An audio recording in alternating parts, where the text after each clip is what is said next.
Hola, buenos días, bienvenidos, gracias por estar aquí.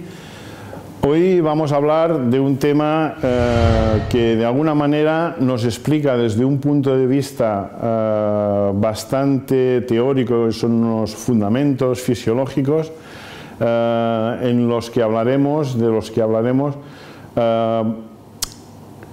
de qué aspectos, de qué factores depende la resistencia. Este concepto realmente ambiguo que quizá debería sustituirse por la endurancia o que incluso podríamos hablar de la potencia sostenida aeróbica. Es decir, aquel mecanismo mediante el cual nosotros podemos hacer un ejercicio repetido que dure mucho tiempo, que utilice el mecanismo aeróbico y que no conduzca a la fatiga. Por tanto, sea de una duración larga y podríamos decir que prácticamente ilimitada. Para entender cómo funciona, de qué depende la capacidad de resistencia, la capacidad ya digamos lo cardiovascular, y ahí veremos cómo encaja el nombre, tenemos que pensar en todo el recorrido que hace el oxígeno, puesto que estamos hablando de un mecanismo aeróbico, qué recorrido hace el oxígeno hasta llegar a los músculos. En ese sentido, pensemos primero en el hecho de que el aire entra por las fosas nasales y es conducido a lo largo del conjunto de los tubos del aparato respiratorio, los bronquios, la tráquea, los bronquiolos y finalmente los alveolos.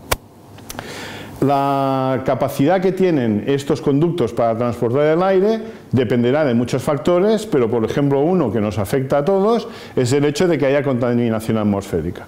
La contaminación atmosférica simplemente deposita unas partículas en estos conductos y eso hace que el paso del aire por la tráquea, por los bronquios, ofrezca una mayor resistencia.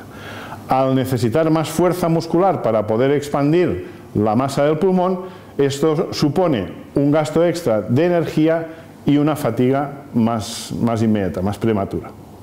No digamos ya la situación que viven los fumadores, en las que el pulmón está rígido por las sustancias bencenos, alquitrán que tiene el tabaco, y el pulmón realmente se expande con mucha más dificultad.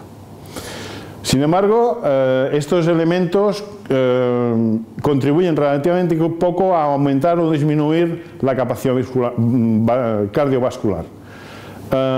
No digamos que no suponen ningún cambio, pero sí es cierto que hay otros mecanismos que son mucho más importantes.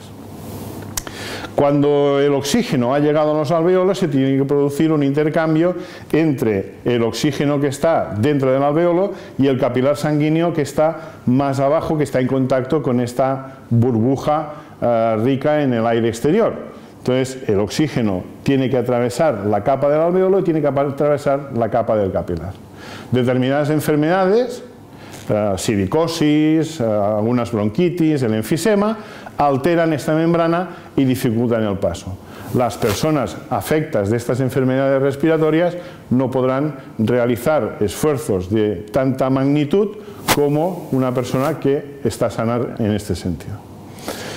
A partir de ahí empezamos ya el recorrido del oxígeno a lo largo de la sangre, y entonces quien se encarga de hacer que el oxígeno pueda transportarse por la sangre de manera cómoda, de manera que haya una suficiente cantidad, puesto que el oxígeno es insoluble en el agua, poco soluble en el agua, es la hemoglobina.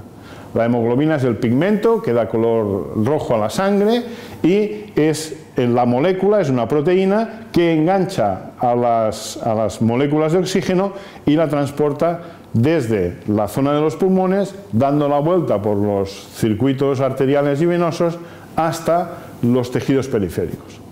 Ahí, quien más nos atañe, quien más nos afecta, sería la manera como el oxígeno llega a los músculos.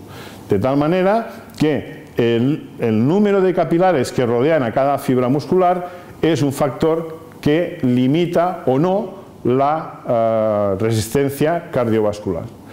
En una persona que ha entrenado su resistencia, en un corredor, veréis cómo las fibras musculares tienen a su alrededor un determinado número de capilares mucho mayor que el de una persona que no está entrenada.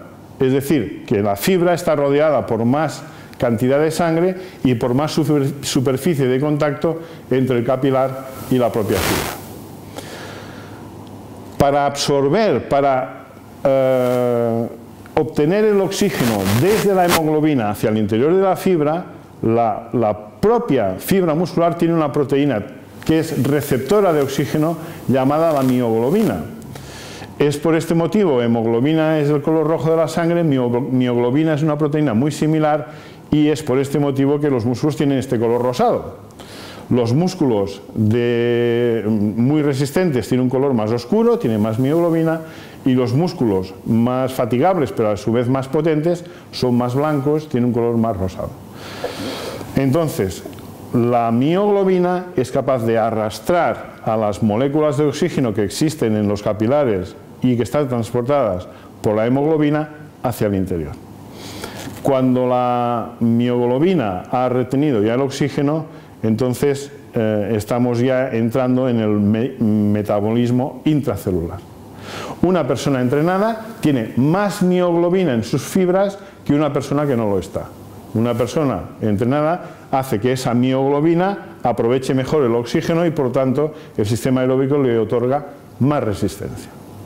Finalmente, los mecanismos moleculares, las actinas, miosinas, los sistemas mediante los que se van intercalando de forma telescópica los miofilamentos de la fibra, son capaces de combustionar, de reponer el ATP, la unidad de intercambio energético, la moneda energética de las células, lo reponen de una manera mucho más eficiente porque los mecanismos, las enzimas, las proteínas que convierten los sustratos y los queman con oxígeno funcionan mucho mejor, están en mayor cantidad que en el caso de una persona entrenada en resistencia de una persona que no lo está. Por lo tanto, como podéis ver, existe toda una cadena. Como todos sabemos, una cadena se rompe por el eslabón más frágil que tiene y entonces una persona entrará en fatiga, una fatiga relativa en cada momento podría ser incluso en aquel punto en el que le cueste más transferir el oxígeno de un lado a otro. Esa explicación es la que nos permite comprender por qué o cómo tenemos que trabajar todos y cada uno de los elementos orgánicos de los que depende la resistencia, de los que depende el sistema aeróbico. Muchas gracias, que vaya muy bien y hasta pronto.